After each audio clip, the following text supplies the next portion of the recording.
Expliquez-nous rapidement ce qu'est le FSI. Donc c'est notre outil aujourd'hui bien installé d'investissement en fonds propres dans les entreprises en France et dans la région Centre, qui s'est développé depuis maintenant 18 mois et qui a un bilan en région Centre de 50 millions d'euros d'investissement pour 16 entreprises pour l'année passée, et il nous semblait utile à ce stade d'en faire la communication. Est-ce que vous pouvez nous décrire un investissement un peu marquant que vous avez réalisé l'année dernière au travers du FSI dans notre région Centre? Écoutez, sur les 18 investissements que nous avons réalisés, je crois qu'il y en a un qui illustre bien l'ensemble de tout ce qui est possible de faire. La société Lunotechnologie, en Eure-et-Loire.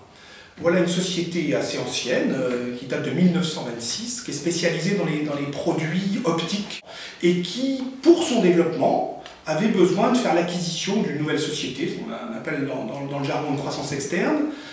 qui devait acheter une nouvelle société qui s'appelle Brio. Bon, compte tenu de son tour de table à elle, de son niveau de fonds propres, elle ne pouvait pas le faire toute seule. Donc nous avons été sollicités et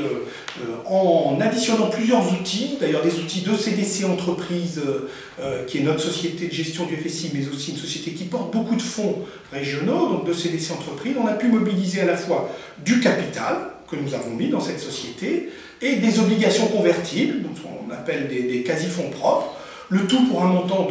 de 7 millions d'euros qui a permis à Lunotechnologie d'acquérir Brio et de se lancer probablement dans une phase de développement assez importante pour les années qui viennent.